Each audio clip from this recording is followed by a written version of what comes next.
Hello, everyone. Thank you for joining us. We're so grateful you're here. We appreciate the time that you're taking to invest in your wonderful, beautiful children and learning more about how you can teach them resiliency, how you can develop their EQ and provide tools for coping in these challenging times.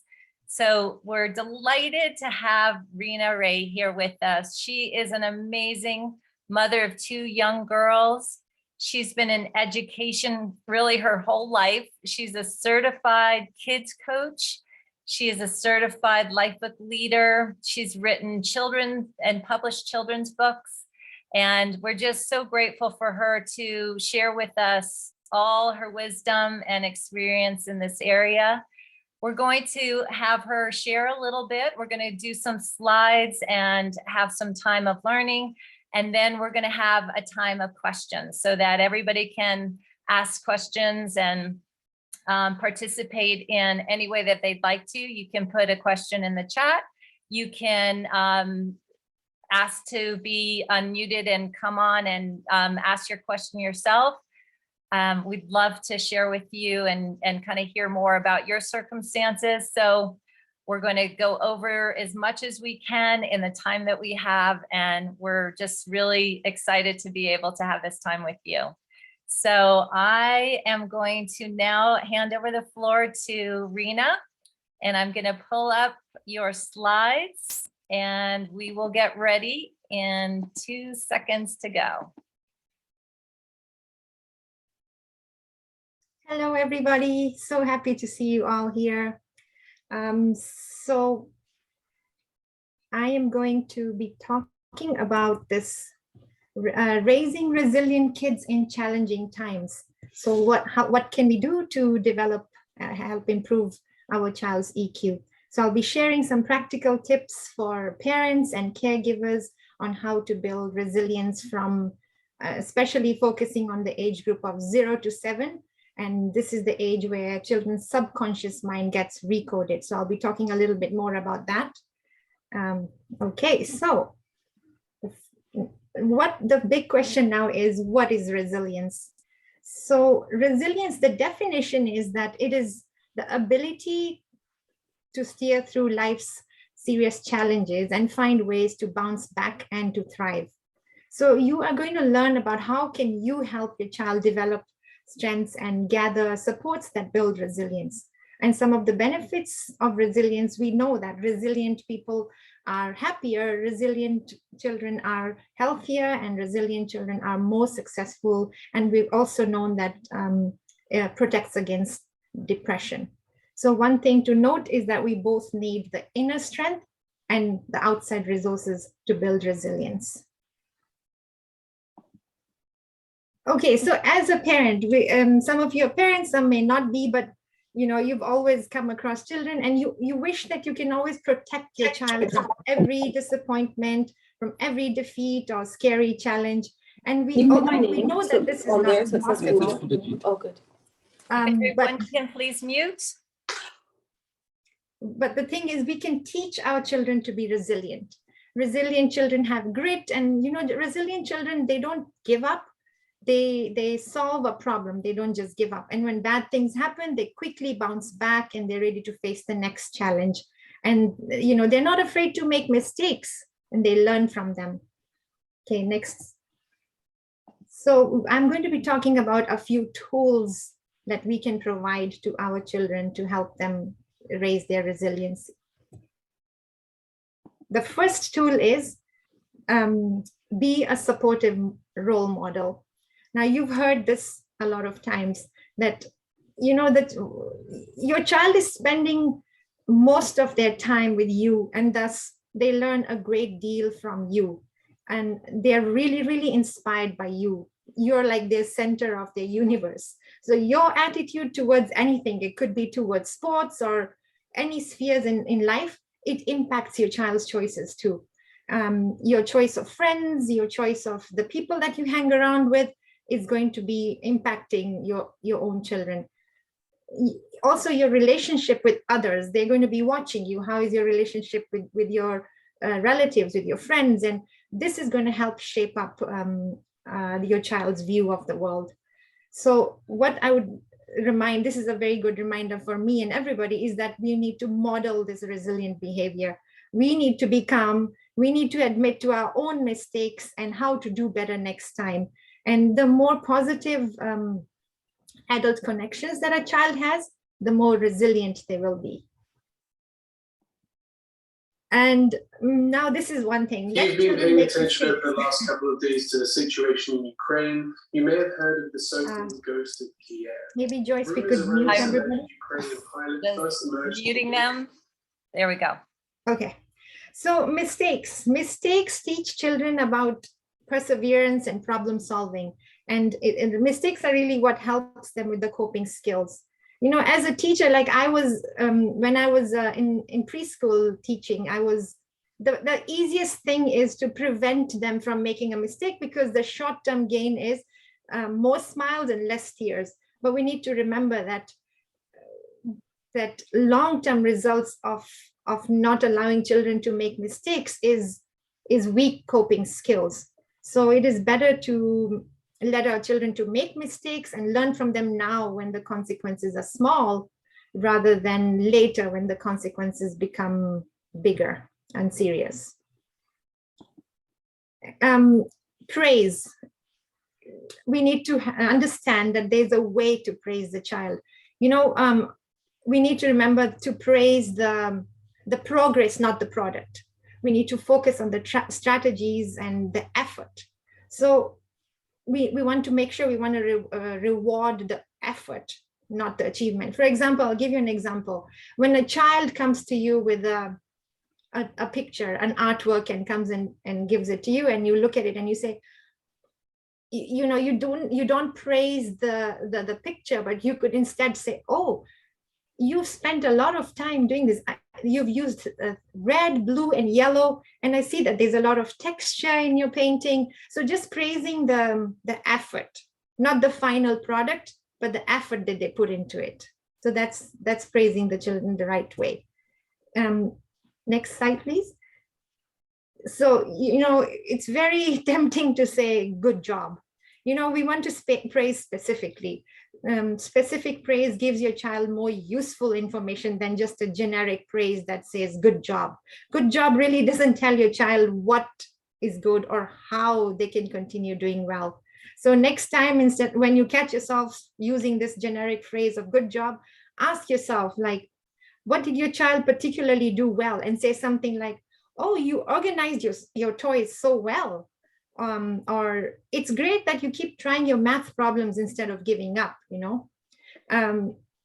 Or you could say, you improved since the last time. So, I mean, it is longer, but just saying good job doesn't get a child, the child gets confused. And the next one is praise sparingly. You know, there's excessive praise, it lowers the bar for children. And kids who are overpraised, they will not push themselves to improve. And excessive praise can also make your child feel that your approval and love are conditional, that they conditional on their performance. And then too much praise can create something we call praise junkies. And these are children who crave the approval of others. And these children will depend on others' evaluation and judgment rather than learning to trust their own opinions. Excessive praise also, sorry, previous one still. Okay. So excessive praise can also create a lot of pressure.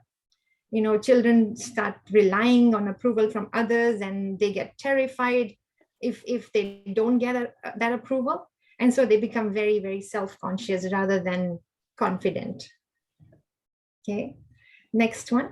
There's this quote that says, nothing is more effective than sincere and accurate praise, and nothing is more lame than a cookie cutter compliment. So praising sincerely.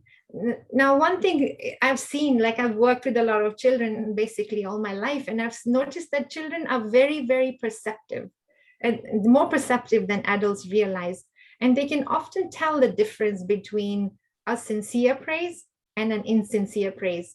And not only is an insincere praise ineffective, it can be actually damaging. So when children know that they haven't done well and they're still praised anyway, they'll wonder, why do people feel the need to lie about them and their abilities? And they may just assume that praise is used to cover up the fact that they're incompetent or something is wrong with them. And the next one is, now we want to teach children. Now, children who have learned how to manage their emotions in a healthy way, these are children who are more resilient. So the first thing I want to talk about, very, very important, is naming and validating the emotions. So we want to make sure the child understands that all emotions are, they're acceptable. You know, there's no good and bad. Emotions are acceptable. So we want to make sure we validate them. Like I'll give you an example. When I have two children, an 8-year-old and an almost 2-year-old. So I was walking with the 2-year-old, and the child just, you know, walking, and she fell down, and she, you know, she face palmed on the ground, and she came back running to me, crying with tears running around. And I know she wasn't hurt, but to her, it's a big deal. So I just got down to her level, and I stopped myself. I was about to say, oh, you're okay, don't worry, nothing's happened. But in her little brain, it's a big deal. So instead of saying, oh, don't worry, you're fine, I would say, oh, you scratched your face? And then she cried. Yeah, you know, she just nodded. So I just grabbed her and I hugged her, and you know, she felt validated. She felt that what she went through, and that I noticed, and that it's important. So validating emotions are very important. If for a toddler, they may not understand. So for a toddler, we want to make sure we teach them how to name. Oh, are you feeling sad? Or are you feeling mad? But if it's an older child, let's say an 8, 9, 10-year-old, then we can use different language, like, oh, are you feeling frustrated? Because when a child learns to name an emotion, then they can learn to tame it. If they don't understand how they're feeling, and most of the times you ask children, so how does that make you feel? And they go, I don't know. But if they understand exactly how they're feeling, then they'll be able to learn how to manage it. Okay, so that's number one, which is naming and validating. And then comes soothing. So soothing, where you give them that calming space, where they can process that emotion, and be there with them, that I'm here for you while you process this emotion.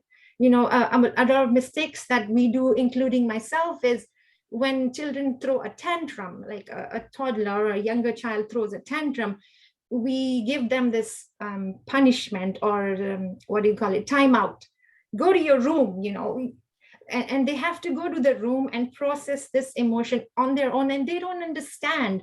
So what they are learning, what the coding you're giving them, is that it's not okay to share things with me. I only want you to behave in this certain way. And then when this child turns into a teenager and they shut their rooms, you wonder why they're not talking to you, because you've taught them that sharing your emotions, and you've taught them that it's not okay, right? So we need to be very careful of how we are fixing, how we are talking to our children.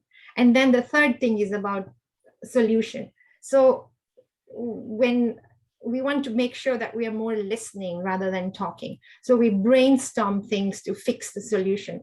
Oh, someone took your toy, younger child, how does that make you feel? Or next time, what should we do? Like, maybe put it over here, so that, you know, we want to brainstorm some ideas, but let the ideas come from the child. Okay, and then we want to teach children to problem solve. Now, whether it is a toy related conflict, or a tough math equation, or a lot of peer pressure, children of all ages face problems, and they face challenges on a daily basis. And as parents or teachers, we cannot always be there to solve every problem for our child. Our job is to teach children how to solve the problems themselves. And this way they become more confident, they become more independent and successful individuals. You know, I like what John and Missy say. I love Missy's quote. She says, don't steal their struggles. You know, let them, don't rush to solve their problems. Don't give them the best solutions. Just help them to brainstorm ways, best ways to address the problem. and what each idea's consequence will be. And here is really, resilience comes from relationships. You know, children are, they thrive on nurturing relationships. And having one-on-ones is super, super important. Quality time is more important than quantity time. And, you know, make sure, like if you have many children at home, more than one child, to have that one-on-one time where you're just with the child at their level. It can be something spontaneous. It doesn't have to be so difficult to plan. Just spontaneously, just join in with the activity, and make sure you keep your phones away. Just silence your devices and be there with the child. And then maybe plan another child-parent date. We say, okay, this Saturday morning, we're going to have 2 hours with you and I. What would you like to do? Would you like to go hiking?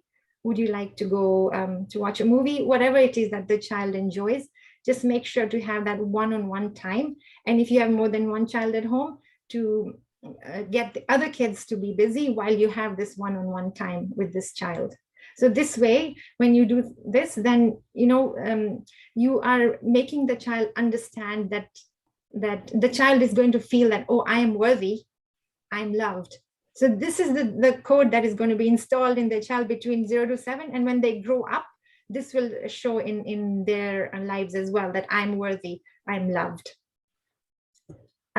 Next one is teach. Next slide, please. Yeah, teach delayed gratification. Now, resilience means understanding that you can't always have what you want whenever you want it, as soon as you want it. You know, without the ability to defer pleasure, our kids are losing an important skill for their well-being. And this is one thing I've learned, I've seen other research done as well, that one of the best ways to teach this is playing board games.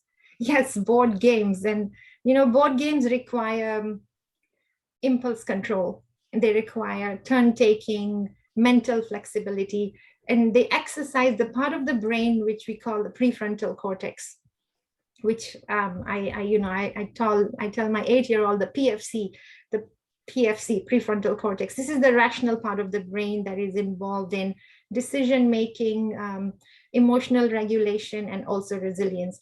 And board games are an excellent way to model resilience.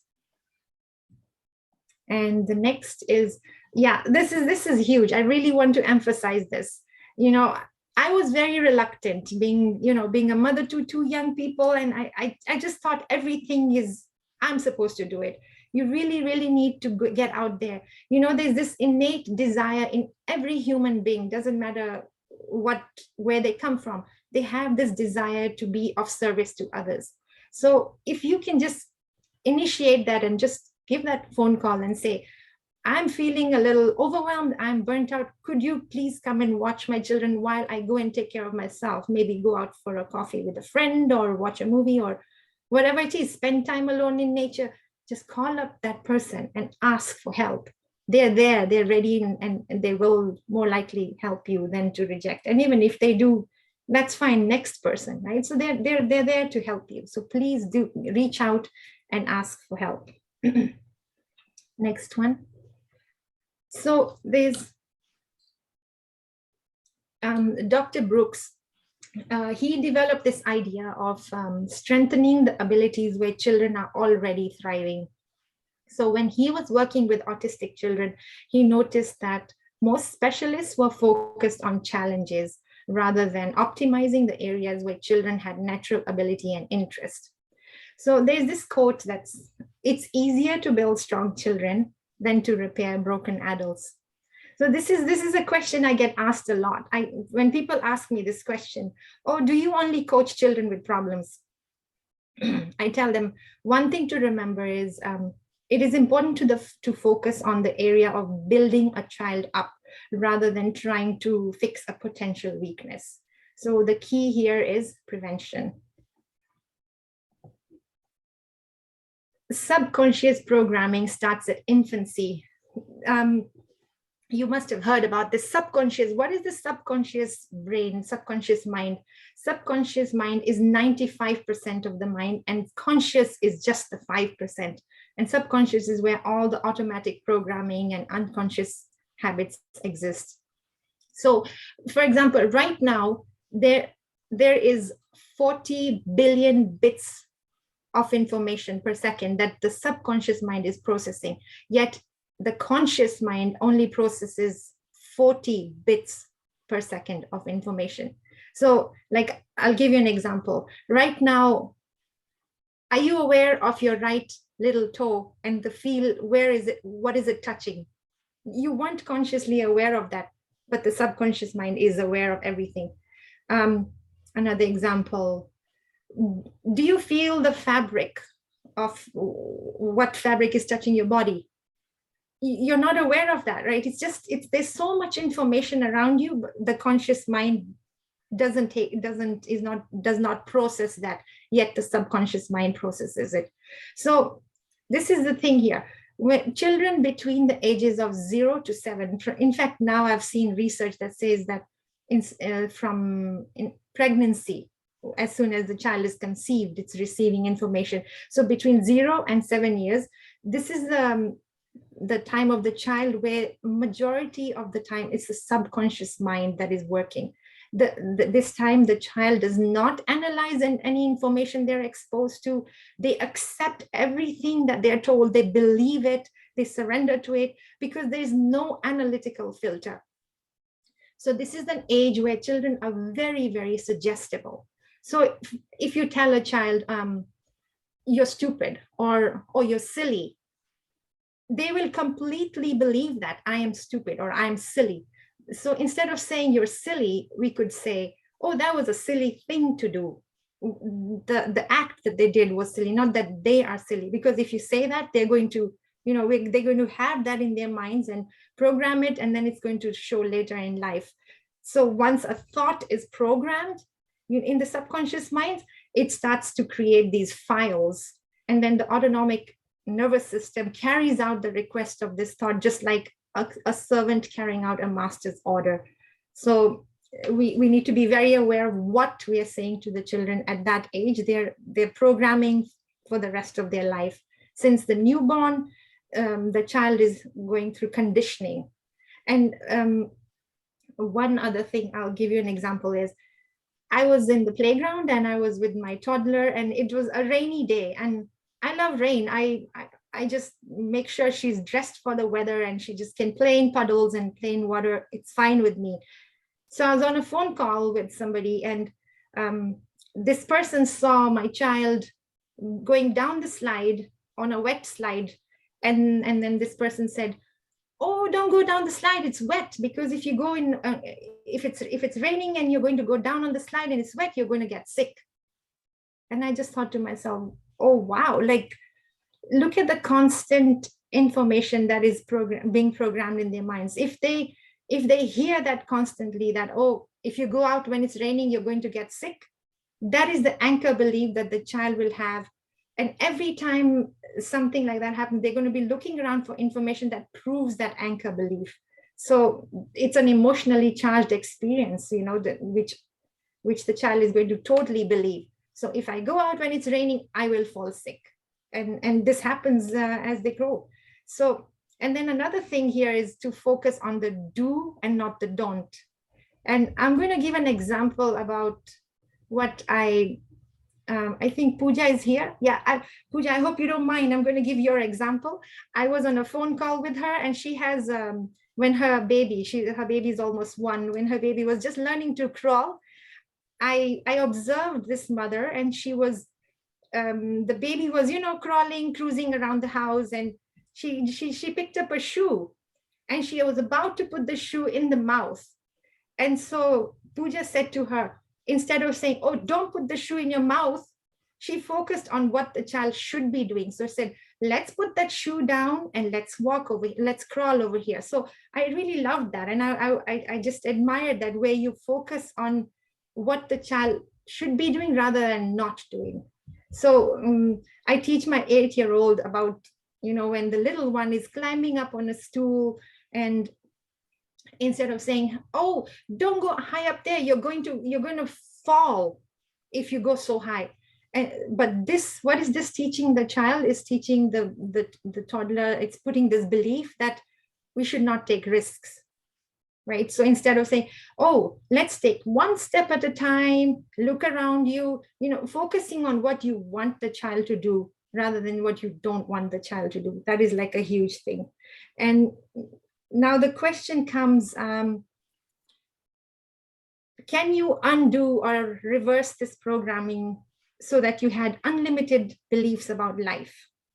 And just the way the path that the beliefs took to come into your mind, the same way they can be taken out. And the answer is yes. And how?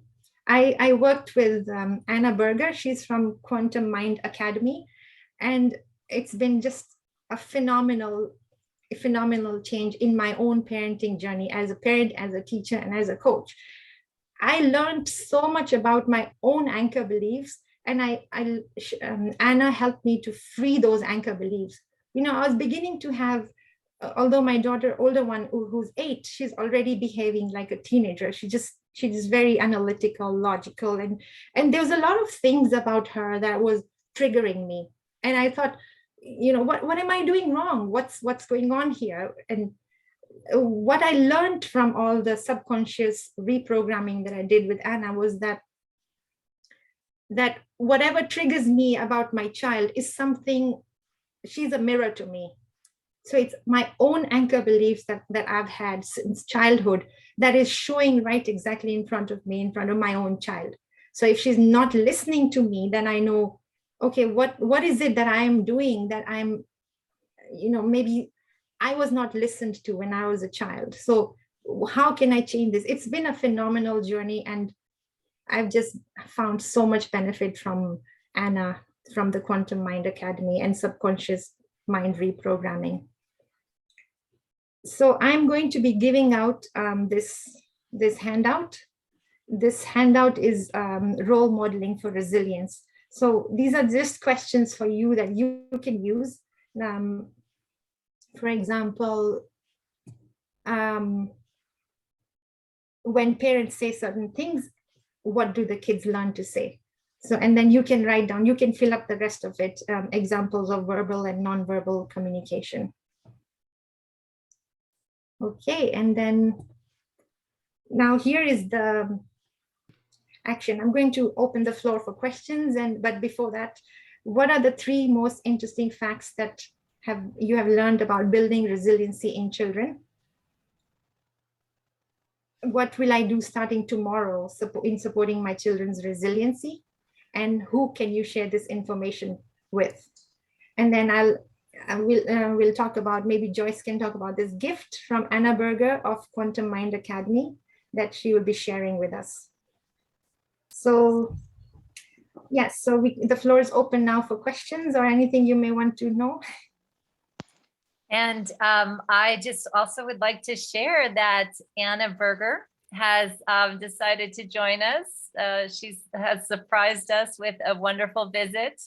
So I would love, Anna, if you want to add and kind of share more about subconscious recoding and the understanding for children and for their parents. Would you like to share a little bit with us? Yeah, absolutely. Sorry about the late coming in, but yeah, Reena asked me to join in and give you a little bit of a understanding, and I'm not quite sure how much you have covered in regards to the subconscious mind, but subconscious mind is so sensitive. It's like a self-learning computer. So we were born with it.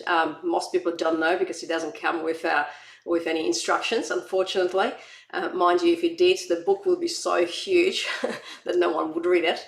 But it's like a container that just absorbs everything. So from the first 7 years of your life, brain is in theta vibration, which is literally hypnosis. So the child doesn't really, and I'm sure Reena would have covered, where your conscious mind doesn't really operate yet. So everything, it just gets soaked in. And the thing about subconscious mind is it just assumes from day one that everything that it sees, it's perfection. Okay, and this is where it gets tricky, because if anything that any beliefs that we have, or somebody else that just simply walks past the child and says to a child, the child is very literal. So it takes everything in, and the subconscious mind codes it. Okay, so it's like a self-learning computer. It just codes. Any first belief that the child doesn't actually have yet, when it goes in, it's just taken us literally. So let's say, for example, I can't think of an example right now, but I think Reena would have used the example of, if it rains, you're gonna catch a cold, or just anything like that. Now they could be watch out for strangers, watch out for this, watch out for that. Okay, anything like this, which is usually when it comes from a parent, in most cases it's actually well-meaning, but for a child, for the subconscious mind, it's a survival mechanism. Okay, so the most important thing for the subconscious mind is, am I going to get love? Am I going to belong? Okay, those two things are just major factors, because if you do not get either one or the other, they might just leave you behind and starve you to death, and you're not going to survive. So the subconscious mind constantly codes. Okay, and the minute the first belief goes in, there's this thing that kicks in, which is called confirmation bias. Okay, because your subconscious mind works on about 40 million bits a second. It's a super computer. The conscious mind only on about 40 bits a second. Okay, so even once you start developing it, everything that you do right now, it's driven by your subconscious mind. Okay, so it determines every reaction that you have right now is something that was coded in you in the first 7 years of your life. So, and the confirmation bias simply means that, okay, well, the conscious mind, even when it develops, it will not have the ability to be able to take all the information in. So why don't we just limit it to what we already know? Okay, so if a child gets told, you don't deserve this, okay, because you've got messy bedroom and you didn't look after your room, so you don't deserve a new dog. Okay, the not deserve will get coded in.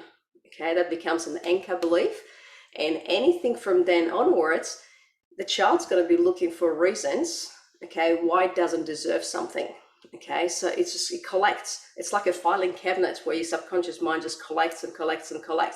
By the time you become an adult, guess what? You don't deserve anything. Okay, if, let's say, for example, parent doesn't show up to, let's say, for example, they've got something at school or at kindergarten, and the parent's too busy and cannot show up, okay, for a child, the child straight away takes in, I am not lovable. Okay, so there's all these different codes that can get in. Now, in my work, I actually deal with adults. They got messed up with the subconscious right at the beginning, okay? And I'll tell you right now, it is so much easier to mold a child in the right way than to fix an adult later on, okay? Because by the time they get to me, we're dealing with hundreds and hundreds of those, and I call them handbrakes later on, because they literally will stop you from being able to achieve anything that you want. Doesn't matter how beautiful vision you might have, that you want to achieve this and then you want to achieve that. Okay, if you're as a child told that you don't deserve something, guess what? The chances of you actually achieving something that's really worthy, it might not happen because of the fact that you've got this code in your subconscious mind. So it's, subconscious is super powerful. And knowing this, especially as a parent, gosh, I've been doing this work for about 15 years now. I have 17 and 18-year-olds now. Okay, now I've only discovered that when I said this kind of work, I've been doing business and life coaching, but the coding of the subconscious mind probably for the last 10 years. Now, I wish I knew that when they were born, when they were little, because, being an overachiever by nature, I was one of those parents. It's like, come on, you can do it, you can do better. Okay, you tell a child you can do better, you're actually telling a child you're not good enough. Okay, if you say to an adult, the adult gets it, the child does not. Okay, they don't analyze what you say, they just code and code and code. So that's why, subconscious is knowing how to deal with the subconscious mind is crucial.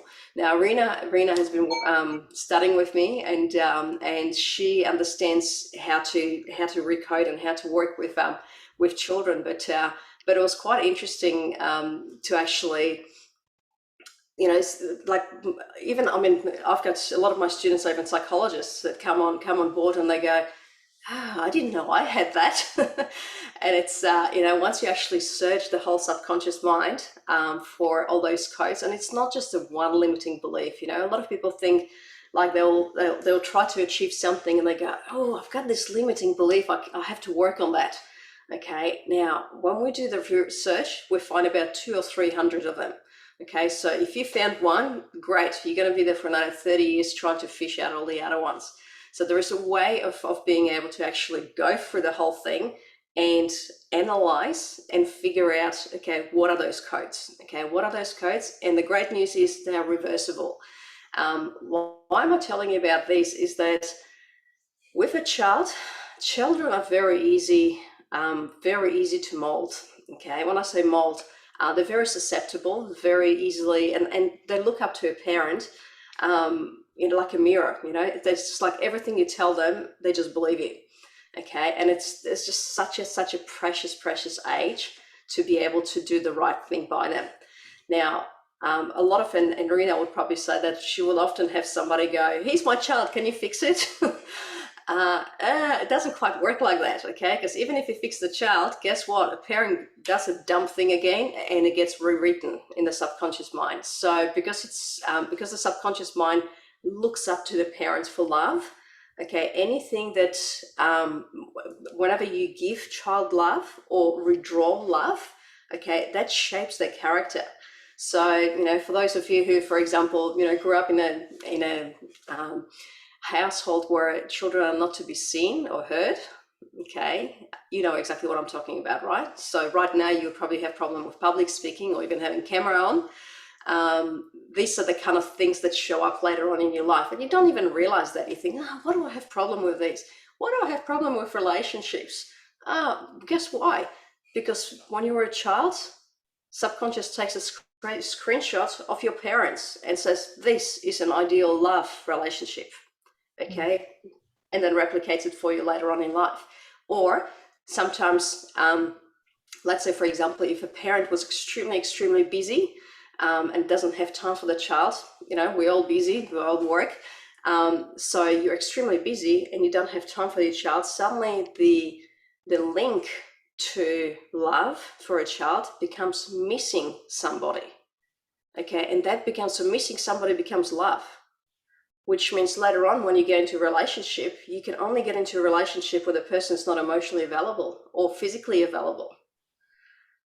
These are the things that sort of progress later on in life. So, ideally, if you really want to work with, give your children the best possible, start in life, is to actually start with recoding your own mind and just really clearing all that, making sure that you don't have any of this anymore, which means you'll learn not only, so one of the trainings that we have is, so there's a training that goes for 6 months, which is a pretty intense training. The first 1 month is clearing of the subconscious mind. So getting rid of all those handbrakes, changing them into the right kind of, and you get to choose exactly what it is that you would want to put in there. And it's pretty cool. It gets you to sort of analyze your life and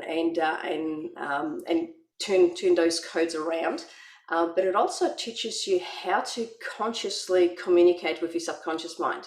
Okay, because anything that you say gets turned into pictures and emotions, and gets, like, subconscious mind, if you can think of it as a factory with no windows. Okay, so you've got this massive subconscious, massive computer.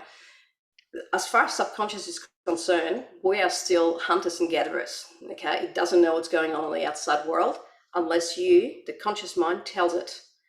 Okay, so if, let's say, for example, if the conscious mind says, I'm afraid of something, okay, your subconscious mind freaks out and gets body reacting. Okay, if, let's say, for example, you say, oh, I'm so stupid, why did I do that? Okay, subconscious mind goes, stupid.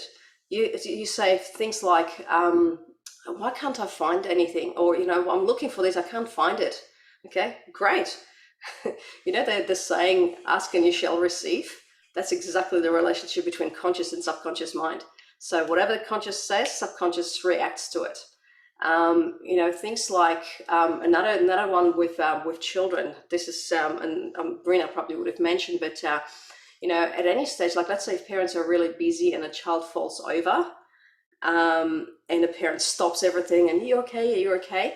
Okay, code that goes into a subconscious mind for a child, especially if the parent wasn't paying attention and then suddenly is paying attention, is I have to break my body down to get love. Okay, now I'm dealing with a lot of students right now that are dealing with massive health issues because of this, of the parent being, cotton wool all the time. And it's like, oh, don't make sure make sure you're warm. Don't touch this, don't touch that. Okay, later on, you get cancer, so you got all, whole heap of stuff developing because of this. So anyway, I've diverted a little bit. The training that we have, you can either do the 6 months, which is the whole mastery, but the first month training will take you through exactly everything, but this is specific to your own personal life. So it's not a cookie cutter. It's not, here you go, off-the-shelf product. It actually teaches you how you can do it yourself, okay, but with a help. Now, we've actually started last or 2 months ago was the first time that this is an online course. You can do it on your own. The beginning of this year, we've actually I actually brought my coaches from the mastery back to the quest. The quest is the first month, yeah? So it's think of it like a high school and then university level, okay? So the quest normally is an online course that you can do it on your own, cost you $1,500, the best money you'll ever spend on your life. But the quest is something that you can do it on your own, you own it, and you can just take your time. The only thing is what we have found, subconscious mind is so protective, okay, that it doesn't like getting recoded. So often when you get to the stage of recoding it, and by the way, the recoding is just on hypnosis, self-hypnosis, but I should teach you step by step how you do it with your own voice. Okay, you cannot use somebody else's voice because your little, the little character in your head goes, I don't know if I trust this. Okay, so this is custom made to your own issues that you're dealing with. You're just reversing everything. So anyway, it takes you through the whole process, but what we have found is when it actually gets to doing the recording, a lot of subconscious mind goes, oh, shiny object, something else, let me train this, let me do this, I'm too busy. Okay, it's typical for the subconscious mind. When we're dealing with self-sabotage, that's the same thing, okay, because subconscious mind always wants to protect you, and it thinks that it has.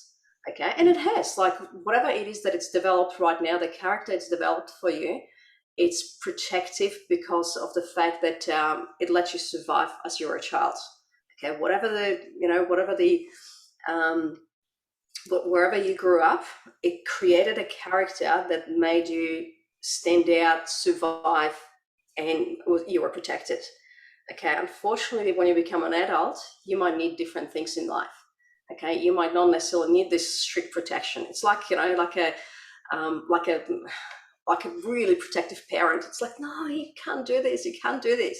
All right. So this is what we help you with releasing. It's like getting totally, it's like a cat out of jail. It's like, get this padlock out and get out of there from all those different limiting things that are stopping you in life. So that's what the quest is about. And so this is why. Last time I took my coaches from the mastery and just put them with the quest just to see what sort of results we're going to get, and it was phenomenal. Like every single person that went through the quest finished it. Everybody got really, really great results. Quite a few of them are still studying with us in the mastery now, but it is a phenomenal program. It's something that it took me years to develop. And it's a combination of neurolinguistics, it's a program that I've developed myself. But you've got self-hypnosis in it, you've got neurolinguistics, you've got quantum physics, you've got a lot of different things. So if that is something, if you're really serious about shaping future in your children, start with yourself.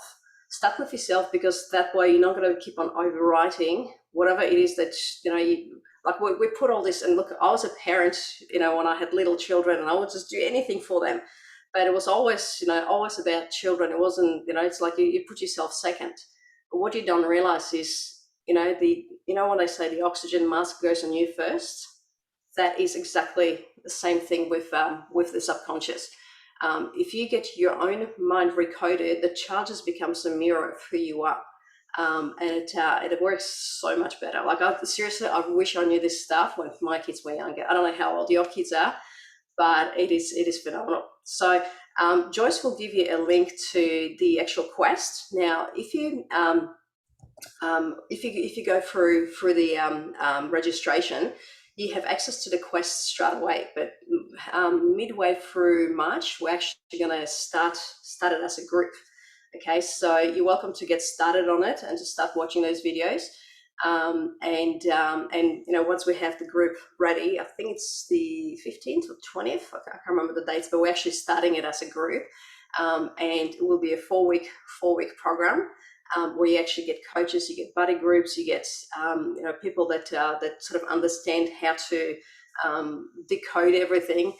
And it's it's a lot of fun. Pretty intense to start with, because you really need to dig into your own childhood a little bit. But it's not like a psychology where you're going over and over and over problems. It's like you deal with it once, you don't have to deal with it ever again, which is phenomenal. Now, for those that are like, I don't know if I want to do this yet, okay, January, I think beginning of January, I did a 3-day workshop for Lifebookers, and I have a recording of it. Okay, so you're welcome. It's totally free. You're welcome to just click through and just watch it. When I say 3-day, it's 3 hours. So 1 day, hour per day. So it's not really that much, but you can at least get a little bit of an idea of exactly what we're talking about. So it sort of gives you a little bit of a smorgasbord of what we're covering in the month and in the next 5 months. I say, master it. So anyway, look, it's out there for you. Do you have any questions?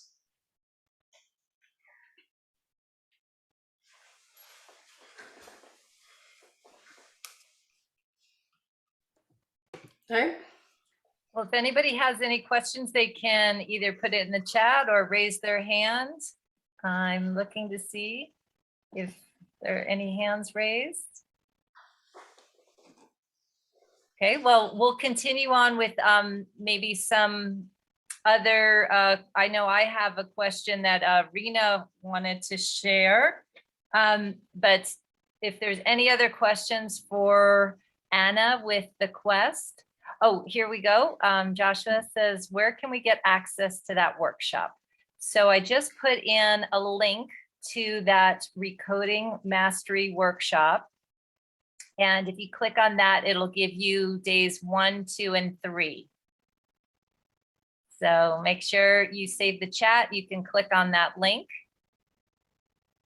And then we'll also give you a link to the quest so that you can go onto the quantummindacademy.com and the quest. And can you actually put that one in? That wasn't on my saved links. Which one? The one for the quest that goes directly, if people know that they want to go directly to the quest sign up, that we have that one too. Yeah, let me see if I can find it for you. And also for those who are not live, this will be recorded. Maybe we can put it up in a PDF and then send it out to others. Well, I think also when we put in the replay, we can put it into that area for the replay. So Anna's offer, and as well as the handouts that I talked about in the workshop, all that can be put in the replay. Yep, I've just placed it in. Okay. So Joyce, I apologize. I clicked on the link that you put there, and that's the link for the quest. Oh, that was the link for the quest. Yeah. So Anna, for the workshop, is it, I have day 1, day 2, day 3. I thought we had one where all of them were together. Did we have one that has everything in one? Anna, you're muted.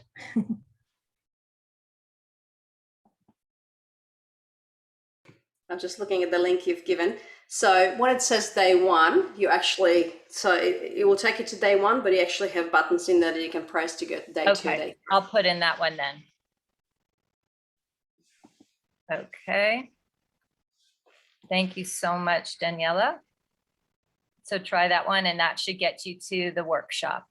And as Anna said, that's for day 1, but you can click the links for the other 2 days.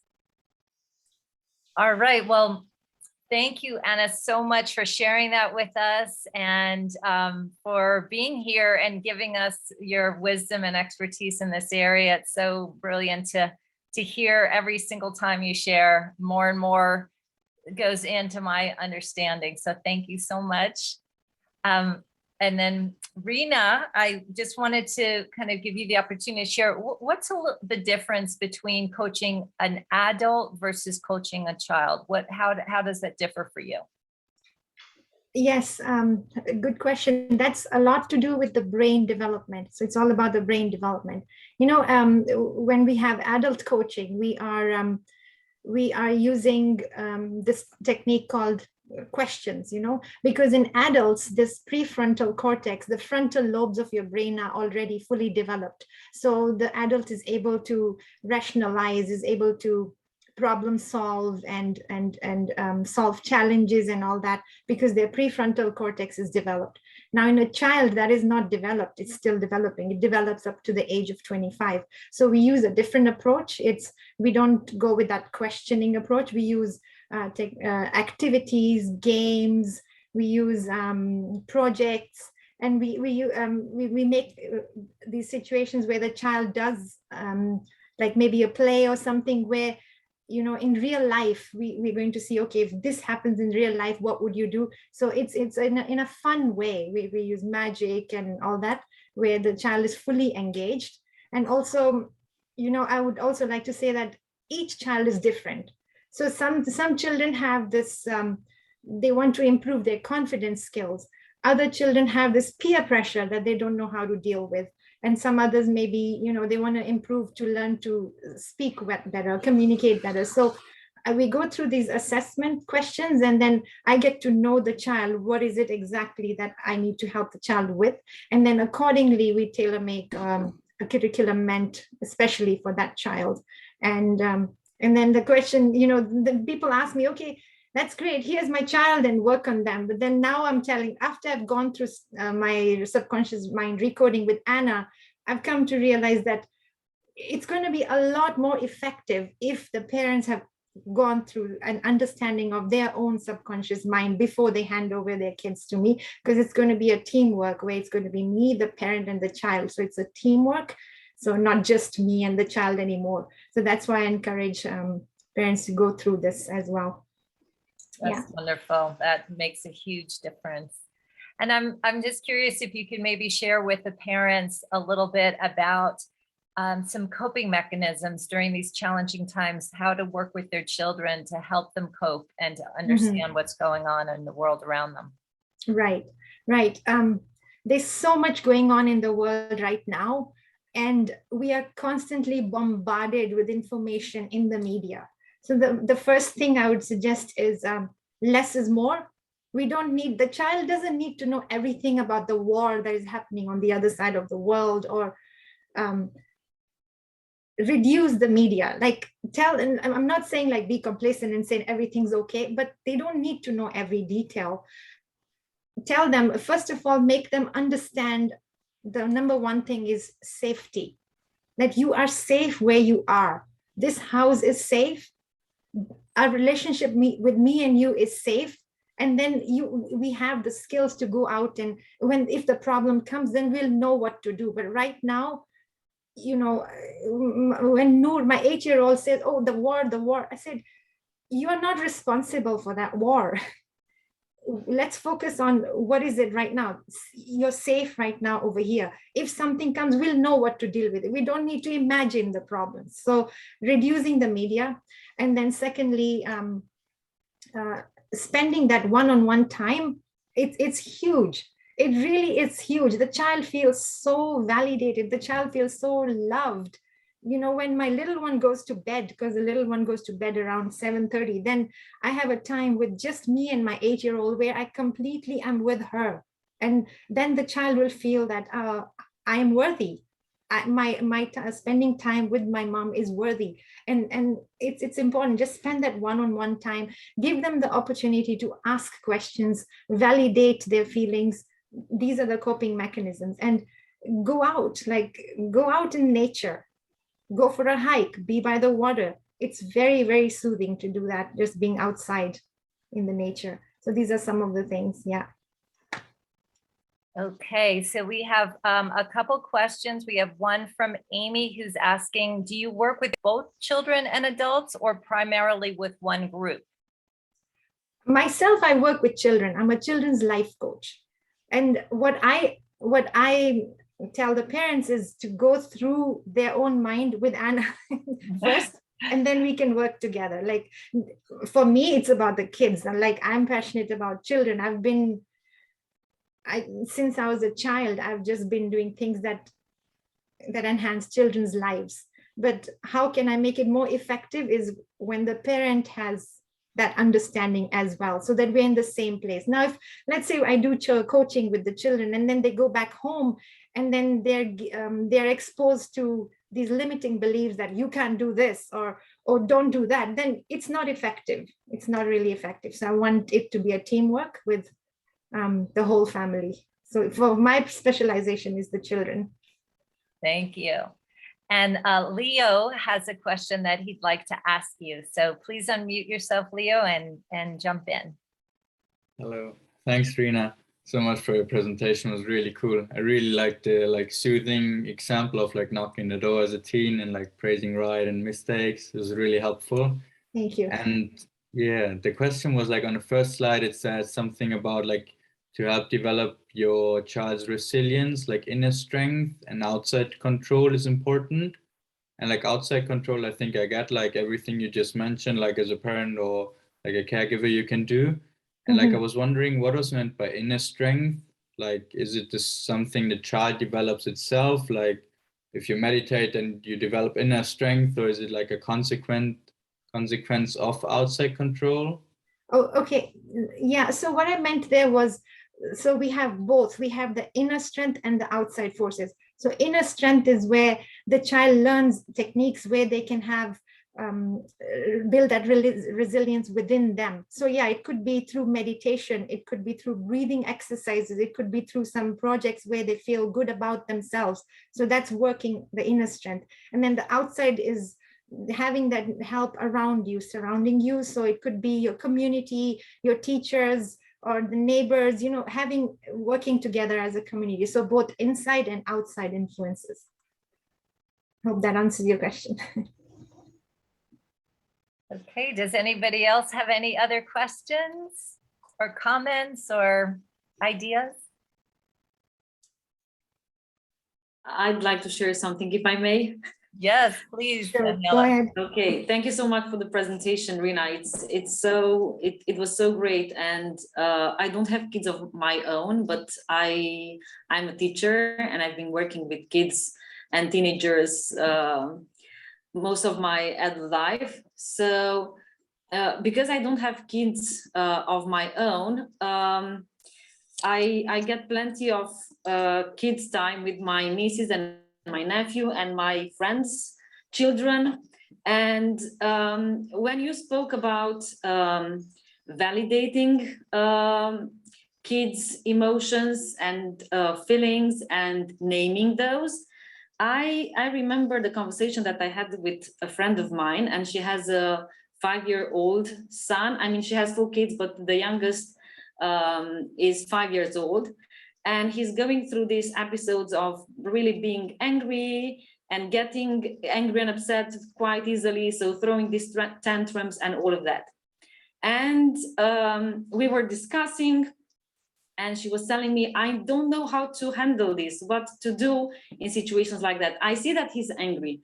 And then I say, Hector, I see how angry you are. You're angry, I understand. And she kept telling me how every time she's repeating the same thing to the boy, I see you're angry, mommy sees you're angry. And I was like, okay, don't you think that you're saying that way too often, you know, because it seems to me that you're reinforcing that. So how is it that parents could better help their kids to name, and how they can better validate those feelings without somehow identifying the kid with the feeling? You know what I mean?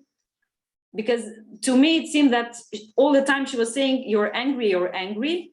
And now linking that to Anna's work, if you keep saying that to a child, if you keep repeating that, I mean, that's what's going into his subconscious, you know? Yes. You're an angry kid. Yes. So very good question, Daniela. I think the first thing is, if we understand that all emotions are acceptable, then we also have this non-verbal communication. We don't have to be always saying that it's okay to be angry, but just when the child is angry, for us not to get triggered, but just to say, just to be there and give love, give a hug and say, you know, just wipe off their tears and just fully be there with them and fully present. I think that will communicate a lot more message than just to say the words. I think there's also a lot of non-verbal communication. What do you think, Anna? How would you answer that? Yeah, look, it's a tricky one, because obviously every situation is different.